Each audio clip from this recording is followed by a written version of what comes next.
In the past, I would have had to jump on a train and jump on a flight to sit in a room with you, and we have to deal with this crazy DSLR camera for hours, and then the editing would have been slow as hell, because who knows where we were even going to edit. Maybe we'll have to shoot and cut and shoot and cut, but now we can do this thanks to tech.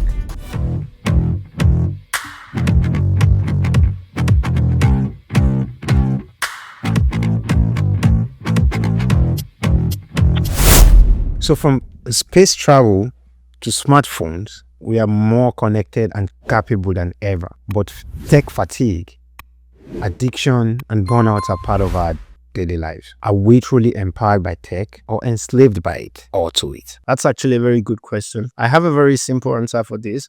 I'll boil it down to I think we are more empowered by tech than enslaved to it. I think being enslaved to it is a consequence of slight irresponsibility from us being humans. But when you look at tech standalone and we manage ourselves appropriately, it really changes the game. Look at us doing this now. We're having a conversation that's super important, wanting to put it out there. All this has been made possible by tech.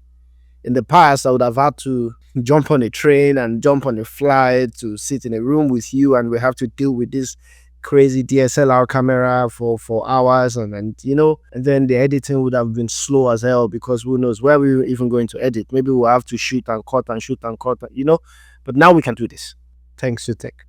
It could also then be a problem that then everyone is doing it, blah, blah, blah.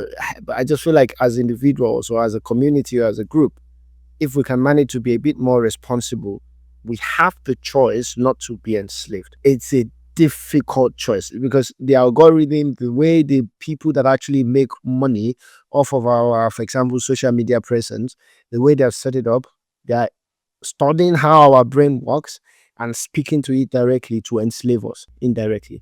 Do you know what I mean? But at the same time, I would say we still have at least a 20 or 10% chance to fix that. And when we look at the empowerment of tech, it's just so much.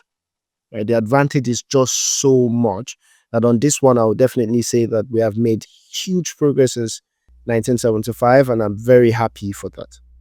With AI, with this, there are other considerations anyways. Yeah, there's also the question of, it also makes us dumber.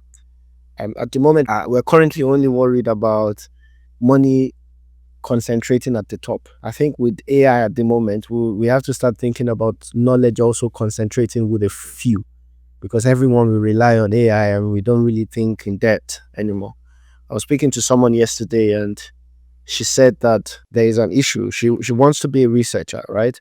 And she uses ChatGPT a lot to ask direct questions and understand how to fix problems within her research. In the past, what would have happened is you would go into a library, open your book, and read a lot, that at the time that you find a solution to your problems, you have also prepared yourself to be able to solve 15 problems ahead.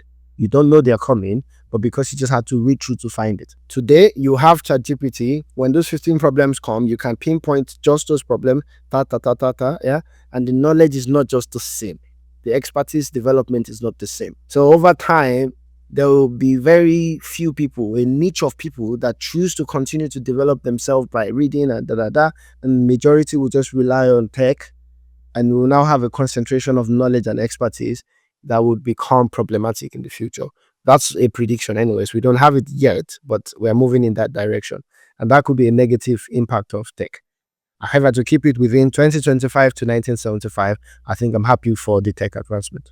What about you? Yeah, I think for one, I'm glad that we actually can disagree, because we haven't had a lot of that in a while. So I'll definitely say I see differently. I think tech has definitely enslaved us. Yeah, to your point about, now we can do things like we can, be in two different locations. But at the end of the day, now tying this to the first point of living longer, meaning better life, right? So for me, it's about seeing now that I feel like we have a lot of things that we now do that are not absolutely necessary. They are necessary, but maybe would give us a chance at a better quality of life. And that's my issue with technology. And you also said, we have people sitting down every day working our psychology, working our brains to make sure we are addicted to this should have never been the case, but unfortunately it is. So in that regard, it also has enslaved us. I feel like most of the things we are running towards, like AI, for example, with some exceptions of like maybe in health or like some other fields, right? I feel like, yeah, for sure. I mean, so far, they've been good. But the race to the top, I don't understand it. We have other things with our resources, and you know how like this the old generation of these old models, right? They run on very sophisticated models, and like they consume a lot of energy, and the race to the top, I don't get it. It's like, yeah, it might make some work or some fields or whatever a lot better. Like, why are we racing like our lives depend on it? Like I said, aside the health. Simply business competition. There's one other guy that is trying to conquer the world financially. So competition in business. Just chipping in there, yeah. For sure. So like but it doesn't, that's not for us. That's for some people to just make more money because they feel like, oh, if we can take this to the next level, this is what it means for us financially. And every tech right now is like that. So that's the incentive for making any sort of product right now. You can have a life-changing tech. If it doesn't save the world, if it doesn't make money, it can save the world, but no one is going to like sort of finance it. You know, chemotherapy is one of the most expensive like medical bills, right, to have, and no, some people are not for that, hence they are not going to support that. Yeah, for sure, technology has enslaved us, and we could do it right. There's a way to do it right when money is not the incentive, right, or the motivation to do it. But that's not just how the world works, unfortunately. That's fair. I mean, from your perspective as well, I don't think between the two of us, without defending my position, I think it's a slight perception on what that enslaving means and who has the power, and if we can change something, and just looking at tech standalone, what it brings to us, you know.